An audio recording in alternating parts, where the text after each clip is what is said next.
చూసిన మాజీ మంత్రి పిఆర్ఎస్ కీలక నేత హరీష్ రావు మాజీ పర్సనల్ అసిస్టెంట్ పిఏను హైదరాబాద్ జూబ్లీహిల్స్ పోలీసులు బుధవారం అరెస్ట్ చేశారు. ముఖ్యమంత్రి సహాయక నిధి చెక్కుల దుర్వినియోగం కేసులో హరీష్ రావు పిఏ నరేష్ కుమార్ ను అరెస్ట్ చేసినట్లు పోలీసులు తెలిపారు.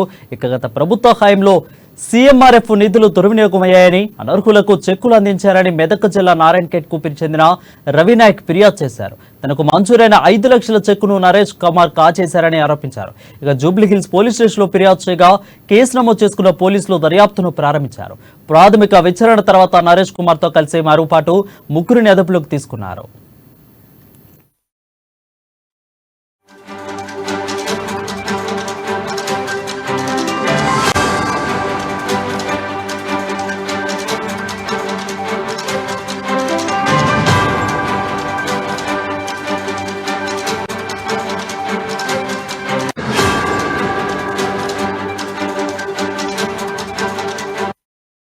ఇక బీఆర్ఎస్ హయాంలో మంత్రి హరీష్ రావు ఆఫీసులో నరేష్ కుమార్, మరో ముగ్గురు ఆఫీస్ సిబ్బంది సిఆర్ఎంఎఫ్ విభాగంలో పనిచేశారు. ఇక ఈ కార్యక్రమంలోనే చెక్కులు దుర్వినియోగానికి పాల్పడ్డారని ప్రాథమికంగా ఆధారాలు లభించినట్లు సమాచారం. రవినాయక్ కు చెందిన 5 లక్షల చెక్కును క్యాష్ చేసేసుకునేందుకు నరేష్, వంశీ, వెంకటేష్, ఓంకార్లు పంచుకున్నారు. అయితే పోలీసుల ప్రాథమిక విచారణలో వారి దగ్గర మరికొన్ని సీఎంఆర్ఎఫ్ చెక్కులు దొరికినట్లు సమాచారం.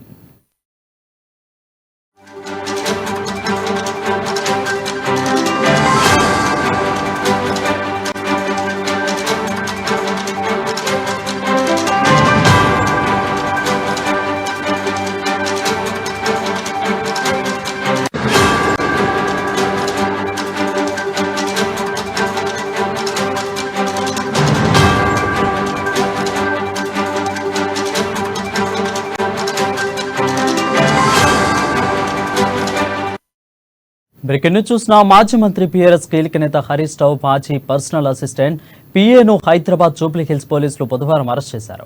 ముఖ్యమంత్రి సహాయక నిధి చెక్కుల దుర్వినియోగం కేసులో హరీష్ రావు పిఏ నరేష్ కుమార్ ను అరెస్ట్ చేసినట్లు పోలీసులు తెలిపారు. ఇక గత ప్రభుత్వ హయాంలో సీఎంఆర్ఎఫ్ నిధులు దుర్వినియోగం అయ్యాయని, అనర్హులకు చెక్కులు అందించారని మెదక్ జిల్లా నారాయణఖేడ్ కు చెందిన రవినాయక్ ఫిర్యాదు చేశారు. తనకు మంజూరైన 5 లక్షల చెక్కును నరేష్ కాజేశారని ఆరోపించారు. జూబ్లీహిల్స్ పోలీస్ స్టేషన్ పరిధిలోని కేసు నమోదు చేయగా ఇక పోలీసులు దర్యాప్తును ప్రారంభించారు. ప్రాథమిక విచారణ తర్వాత నరేష్ కుమార్ తో పాటు మరో ముగ్గురిని అదుపులోకి తీసుకున్నారు.